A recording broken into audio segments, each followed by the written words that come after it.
No, well, A couple wins, right? You're 2-0, Ronnie. Yeah, that's true. All right.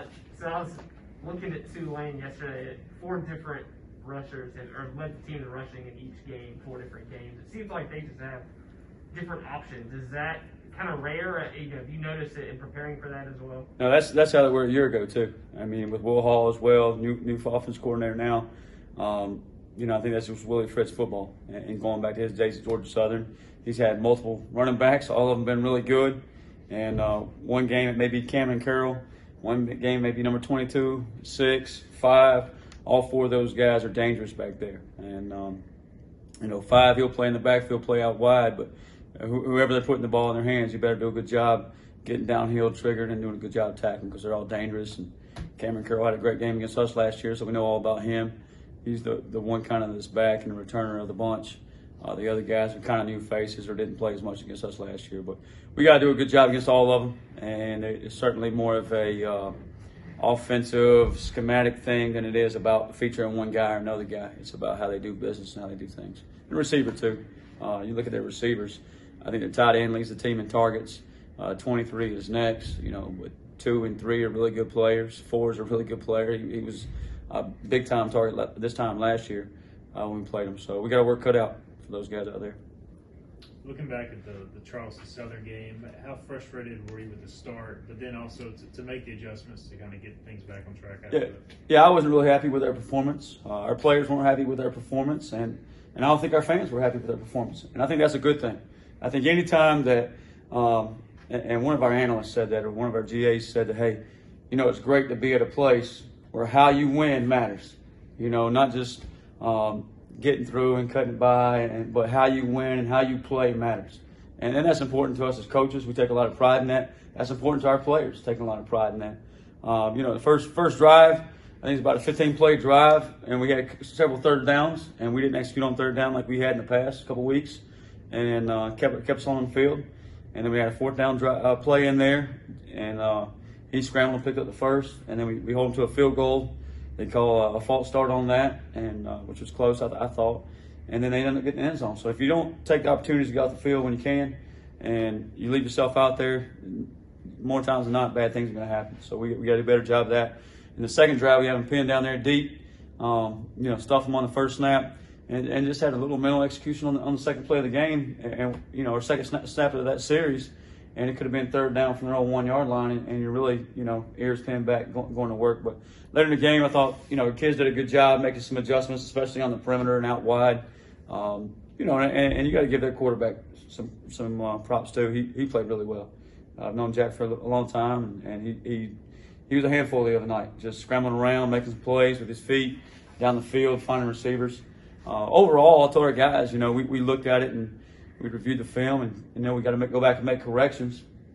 But we had 44 snaps the other night where they either gained 0 yards or negative yards. And so that's over 40% of your plays where you're holding them to 0 or negative yards. I think that's a pretty good night. And then explosive plays, we gave up the least amount of explosives all year.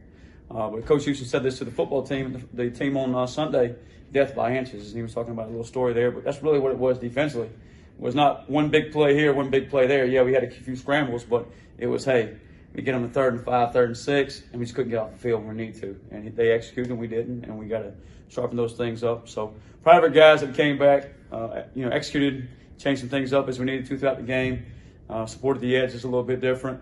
And then late in the game when, a defense we practiced all year long, we needed our last 2 plays of the game. We stuck it in there, and they executed well and got it down and got out there with a victory and a win. That's what's most important, And you look back and say, hey, that's a win in record books, and that's what matters, so we're proud of that one. We'll move on and celebrate it. How important is it going to be? Tulane got off to a good start against Oklahoma. I noticed that when I was watching them on TV, that one game anyway. Yeah. And how can you address getting off to a good start and getting some early stops? But I think more importantly than just Tulane, for us, for our confidence and how we play and our momentum and getting our crowd into it, it's important that we get off to a great start and give our offense good field position. And I think same thing happened. Tulane's probably sitting there saying the same thing. They got down 21-0 last week versus UAB, and they come all the way back and make it a 7-point game, have a chance to win it at the end, or at least score and tie it up. So they're probably sitting there saying the same thing. So both of us, probably don't want to fall behind early. We need to fire our tails off to get the lead and come out there on top. You look at Tulane, what's the Oklahoma game, the Ole Miss game, they scored 21 points against Ole Miss in the first half. The Oklahoma game, it was up and down, had a chance to go in the fourth quarter and going down for the winning drive late in that game. So, important for us to get off to a good start, but not only that, continue throughout the game of just keeping our foot on the gas. I was just telling my position group, I said, if you're going down the highway and you let your foot off the gas, what happens? And they're like, well, you're coasting or you're losing speed. I said, it's the same thing in football. We got to keep our foot on the gas, whether it's a Wednesday practice, Tuesday practice, Thursday practice, Friday walkthrough, meetings. Our attention to detail, our purpose, our intent about how we do things has to be great. It has to be greater than Tulane's every single day, every moment. If we're not doing that, then we're coasting. We're letting our foot off the gas. And it's the same thing come Saturday, whether it's the first play, first series, first quarter, third quarter, fourth quarter, whatever it may be. We got to keep our foot on the gas for an entire 4 quarters and execute. With this matchup, is last year's game a big motivation, or is it more of this being the first conference game? I think both. You always want to get off to a great start in your conference play. I mean, you got a chance to go 1-0 this week, and that's all that matters. And a 1-0 in conference and sitting there at the top is a lot better than sitting there at the bottom at 0-1. That's no certain about that. Then you look back at last year's game. I thought there was 2 games last year that you would love that kind of fires you up inside. You get a little bit bitter about. That's Georgia State, and you have to be able to erase that one. And then there's Tulane, and I didn't think we played very well defensively in either one of those games. So just the opportunity to go back and say, hey, here's what happened last year. Let's make sure we get this corrected, get this fixed, and you got more of a purpose going into it. And I think as a defense coordinator too, and players that have seen a similar offense, the OC is obviously different, but some similar schemes. You kind of know what to expect going in. You know how that physical they play. You know how they execute. The quarterback a little better now. I mean, last year you're coming out of a situation where he only played a couple games, and now I think everybody in the country knows who he is, especially after that performance he had at Oklahoma. I asked Coach Houston about DeBrew. It seemed like last week was kind of the first time he got what we expect from him, I guess. He said a lot of that was intent, practice leading up to that game. How good is it to see him emerge along with Manny at that DN spot? Yeah, Manny's been solid all season long, and Rick's starting to come along, getting a feel for the position now. And we need those 2 guys to come along big time each and every week throughout the rest of the season. So him coming, if there's a chance to get both of them on the field at the same time, and, because they're both gifted kids, and Rick's really talented and rush the passer and can move around and twitch up. So we need him out there and doing those type of things that he did for us last year and that we saw last Saturday. Coach, so you get your pick 6, you go 31-14, and then you guys are out there a lot. Did that play a factor in the last game, just being constantly on the field? Because when they scored, even it was home runs. So you guys are out there. I don't have the time on the field in front of me, but yeah, I think we played over 100 snaps. I think it's like right at 100 on record, like 107 on the tape. I think I've been in games where 2 games you might play 100 snaps when you're playing with a triple option offense. So that's been a little bit different for me, but I blame ourselves for that a lot. It's just I think they were 8 of 20 on 3rd down. Our goal is to hold them to 60% or be 66% success rate, hold them to 34%. So that would be like 5 of 20 or something like that.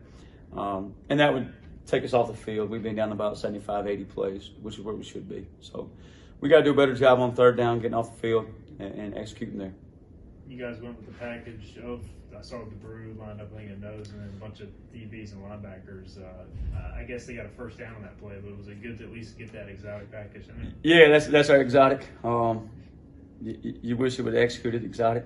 We ran it twice the other night. Once when they were backed up, coming out from the Murphy side, got off the field there, and the other time was around the 50-yard line, and just didn't execute like we should have.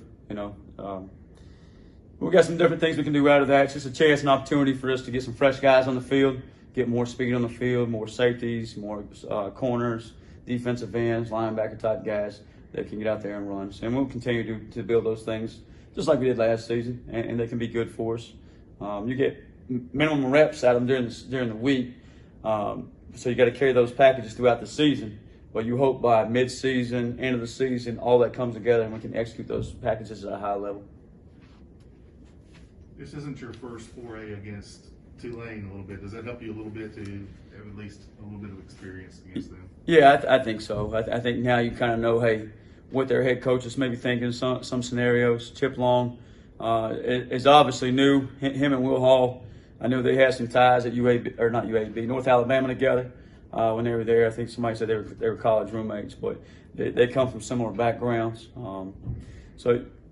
And knowing their players and their personnel helps. I mean, anytime that you know, hey, here's what to expect going in, rather than going out there pre-game and saying, oh, okay, he's all 6'1" or he's 6'3", exactly what the program says.